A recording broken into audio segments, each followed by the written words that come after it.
Rafa, conta pra gente aí, então, vamos trocando ideia aqui. De tempo em tempo, eu vou te dar uma interferida no assunto aí, para a gente tentar linkar isso tudo no comportamento, inclusive citando às vezes algumas coisas da Bíblia, porque eu adoro isso e eu acho que tem tudo a ver.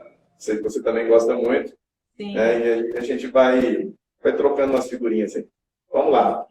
Bom, então eu vou começar contando por que é que eu me voltei para esse tema da feminilidade da mulher. A gente aqui em Alphaville está sempre de curso em curso, né? Sempre buscando conhecimento e principalmente falando de network, de negócios e de identidade, porque isso está muito à tona, né? Está muito em voga e a maioria dos cursos acaba tocando na espiritualidade, na identidade das pessoas, mesmo que seja um curso voltado para a área comercial, né? E aí, o que começou a acontecer? Como eu participei de vários cursos já como staffs, eu percebia que existia uma linha, um padrão que estava sendo estabelecido, falando da família funcional, né? Aquela família que tem pai, mãe e filhos dentro de casa. E aí, no final desses cursos, aparecia uma série de mulheres que eram, assim, empresárias, bem-sucedidas no mercado, mas que acabavam sempre pirando com a história de não tenho uma família funcional. O que é que essa mulher que não se encaixava nesse padrão, né? Nesse modelo bíblico, vamos dizer assim? Aquela mulher que ou era mãe solteira, ou que estava divorciada, que tinha criado seus filhos sozinha, e que algumas vezes escutava, não, você precisa voltar para o seu ex-marido, você não pode ficar separada. Ou ela queria compor uma nova família e não conseguia. Ficava muito tempo sozinha e não conseguia entender por que é que ela estava afastando os homens.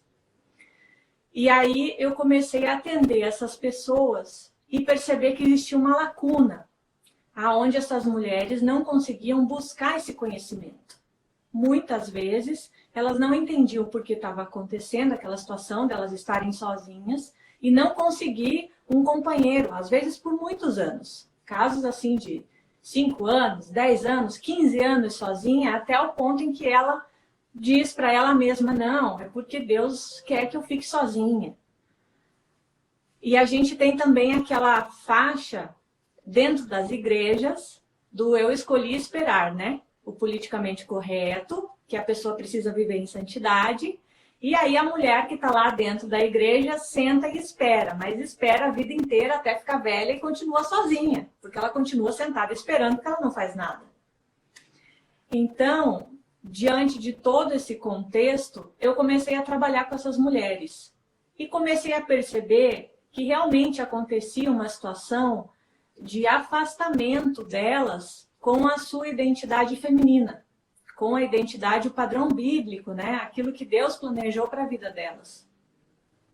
Então, começaram a aparecer casos, algumas vezes eram mulheres fortes demais, e por causa disso os homens não se aproximavam, mulheres agressivas demais, que não deixavam os homens se aproximarem, ou aquelas que ficavam realmente trancadas dentro da caverna e não permitiam que o amor fosse despertado, pelo fato dela entender que ela estava dentro do contexto de igreja, obediente, e que ela devia esperar. Mas o esperar dela era não se mover em direção a outra pessoa, né? E aí eu comecei a trabalhar com essas mulheres e entendi que, em quase todos os casos, existia sempre o problema de identidade para começo de assunto. Porque é muito fácil para a mulher, como ela foi criada para ser ajudadora, e ela é multitarefas, né? Ela executa diversos papéis ao mesmo tempo, e é realmente uma habilidade da mulher conseguir fazer isso, então ela acabava se perdendo nesses papéis, muitas vezes focando em um só, por exemplo, no trabalho, ela vira workaholic e cuida só do trabalho e esquece dela mesma. Ou quando tem um caso de uma mulher que está separada e está com os filhos. Ela vive a vida dela em função dos filhos e se deixa de lado. Então ela acaba não sendo vista. E aí a gente começou a buscar essa identidade feminina resgatar o papel da mulher, né? Por que que Deus criou a mulher daquele jeito, como ajudadora, né? Por que que ela é feminina? Qual o papel dela dentro de casa, né? Representando o amor, representando o acolhimento do Espírito Santo e separando principalmente na parte profissional, como foi no meu caso, por exemplo. Eu, por ser arquiteta, trabalho em obra. Então, eu trabalho sempre com um monte de homem em volta, eu trabalho com peão. E aí eu não posso ser meiga, doce, delicada com peão na obra. Porque senão, inevitavelmente, ele vai achar que eu estou querendo cantar o cara. Não vai dar certo. E tem que ter uma relação hierárquica aí, né? Uma relação só de trabalho. Então deixa só eu fazer um pouquinho aqui. Senão eu me perco. Engraçado isso, porque quando você fala dessas questões da mulher, o que eu ia te perguntar logo, você já falou que tem um ponto comum nisso, mas eu vejo aqui, pelo menos no consultório, eu atendo muitas mulheres também, muitas mulheres. A mulher normalmente procura ajuda primeiro, né? Ela é mais aberta para isso, seja qualquer tipo de ajuda, ela procura primeiro. E a mulher é muito sobrecarregada, realmente. A gente, desde a época lá eu não vou me lembrar o ano corretamente, então nem vou arriscar. Mas na época do Freud, a histeria, né? A histeria já era uma coisa que acometia principalmente mulheres. Porque foi na época em que a mulher começou a enfrentar a jornada dupla, né? Então ela tinha que cuidar da casa, ela tinha que cuidar dos filhos, ela tinha que cuidar do marido perfeitamente, tinha que estar impecável os filhos, o marido, a casa, e muitas das vezes elas ainda trabalhavam como camareiras, né? Foram as primeiras profissões que foram surgindo, porque a mulher já tinha essa qualificação de camareira, ela já trabalhava em casa. Então ela foi trabalhar em cozinha, camareira, foi trabalhar de doméstica mesmo, né? Aquela que arruma as coisas. Depois, futuramente, veio a governanta, que foi um pouco mais elitizada, mas até então ela ia mesmo era para os hotéis, né? Trabalhar lavadeira, arrumadeira, camareira e tudo isso. E muitas daquelas mulheres, elas eram acometidas por cegueira e paralisia de membros, né? Principalmente membros inferiores e membros superiores, às vezes. Elas ficavam totalmente catatônicas, mas não tinham nada. Então, nessa época é que foi começando a ser estudado que a mente fazia parte do corpo, não eram coisas separadas, né? Porque até então não se prestava atenção na mente, era só nos sintomas corporais, físicos, né? Assim, não tinha, a psique não tinha vulto nenhum. Então, nessa época, e o Freud foi um dos caras que entendeu que as mulheres, homens também acontecia, mas era muito mais raro, principalmente com mulheres, o fator que desencadeava muito isso era o estresse. O estresse que era submetido à carga de trabalho dupla, tripla, às vezes, porque tinham muitas mulheres desde aquela época que, além de cuidar da casa, trabalhavam em outra casa e ainda em outro hotel, né? E que tinha que voltar para casa sorrindo, linda e maravilhosa. Então, assim, ela não se era permitido cansar, a mulher não era permitido cansar. E o Freud foi um cara que descobriu isso, que o estresse é que fazia isso, e que a gente funciona como um disjuntor, né? Você vai entender disso também aí, né, na parte elétrica, que eu também tenho formação em eletroeletrônica. Então, assim, um disjuntor, ele protege o circuito. Então, em um determinado tempo, e isso acontece também, é engraçado, isso acontece também com a atividade física, com o treino.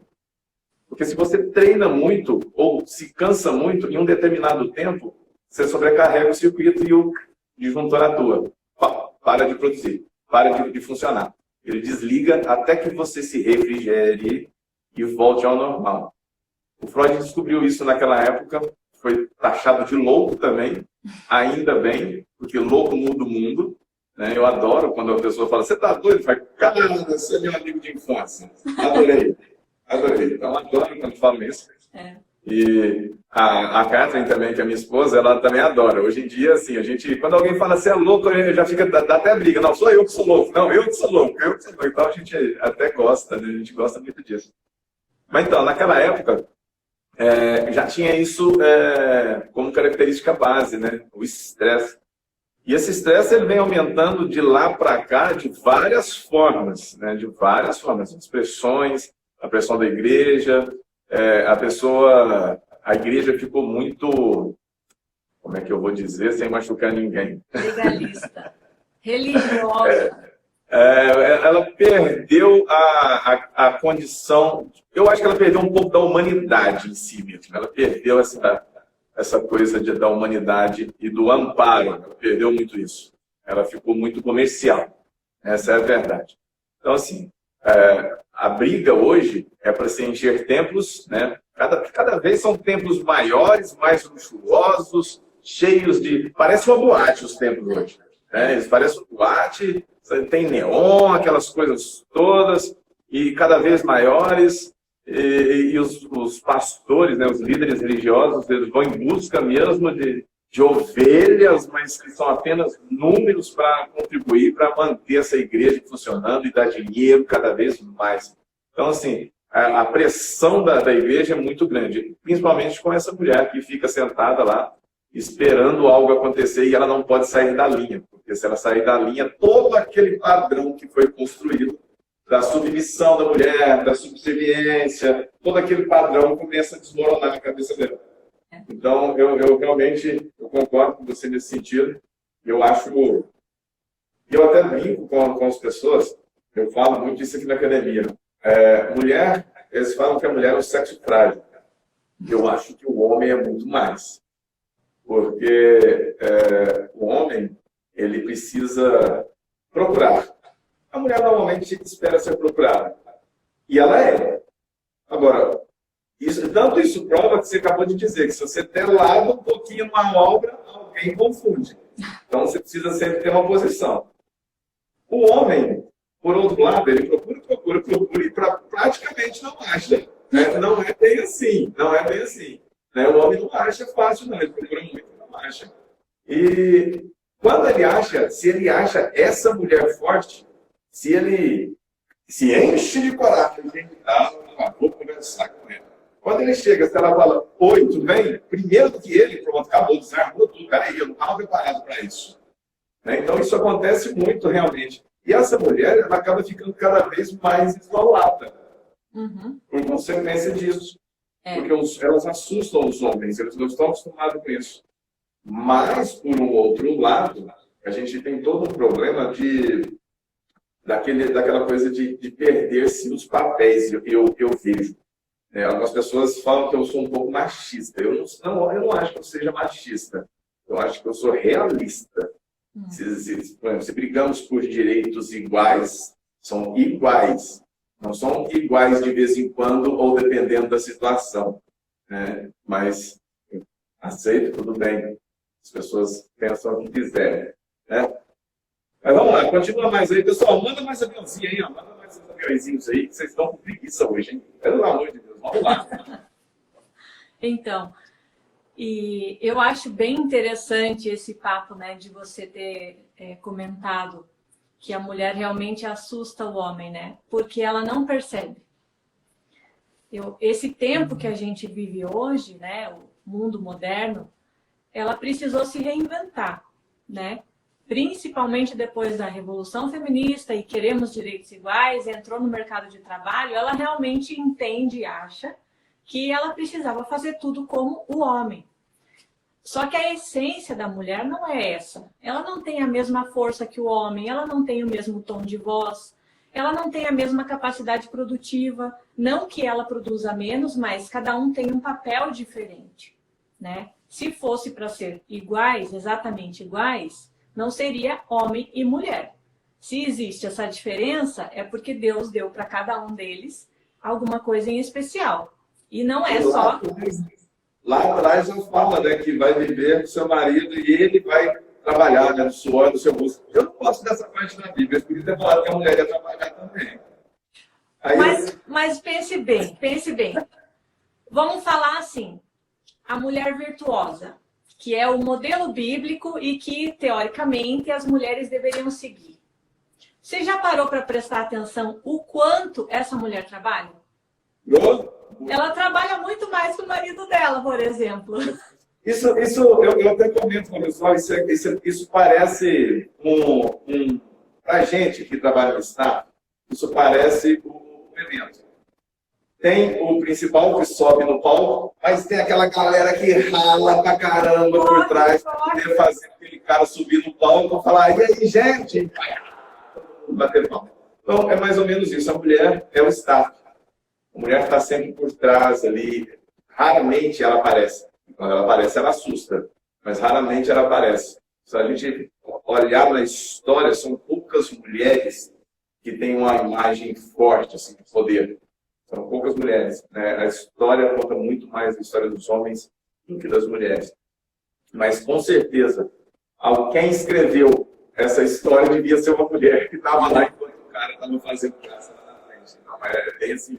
Uma coisa que eu acho legal também, quando a gente fala, que na Bíblia fala que ela vai ser submissa, né? Uhum. Submissão, ela tem uma submissão. E as pessoas não entendem muito bem o que é uma submissão. Que é bem esse... A gente precisa separar um pouco essa palavra. Quando a gente compara um evento, por exemplo, o evento é a missão no todo.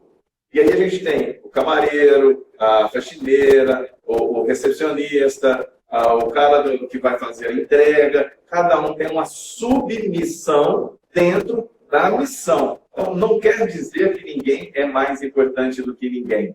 A gente tem pequenas coisas que precisam acontecer para construir uma total. A gente tem cada tijolinho para criar aquele edifício fantástico que a gente espera. Então, ninguém é melhor do que ninguém. É cada um fazendo o seu papel. Exatamente. Bem como você falou do evento, né? Existe o cara que aparece, mas existe todo aquele batalhão que está trabalhando por trás dele para fazer as coisas acontecerem, né? Por isso que a mulher é a ajudadora. Ela é aquela que ajuda. Ela não vai ser o líder, não vai ser o cabeça, mas vai ser a pessoa que vai gerar, que vai produzir, que vai transformar em vida real, na prática, o que é a ideia do líder. Porque um não funciona sem o outro. O líder não vai conseguir ser um bom líder, um bom cabeça, seja da casa, seja da empresa, se ele não tiver os liderados que vão executar as tarefas. Isso não quer dizer que um vale mais ou menos que o outro. Cada um tem um papel diferente. Então, a gente tem, por exemplo, empresas que não tenham um bom líder, não crescem. E líderes que não conseguem formar times, não evoluem também. E da mesma forma tem que acontecer no casamento, né? Então essa separação aí de submissão e que o pessoal confunde muito, né, em transformar a mulher em capacho, isso hoje já está bem falado, mas realmente é impressionante como ainda tem gente que confunde as coisas e não entende. E aí quando a gente volta para o início falando sobre identidade, que a gente coloca, né, os papéis do homem, os papéis da mulher, é que as pessoas começam a entender isso de novo. Então, acaba que tudo a gente volta para a Bíblia, né? Tudo volta lá para o começo de tudo, para o plano inicial, porque apesar da gente ter vivido toda essa transformação na nossa cultura, né? Nos papéis invertidos de homem e de mulher, muitas vezes dentro de casa, e as famílias que se perderam, né?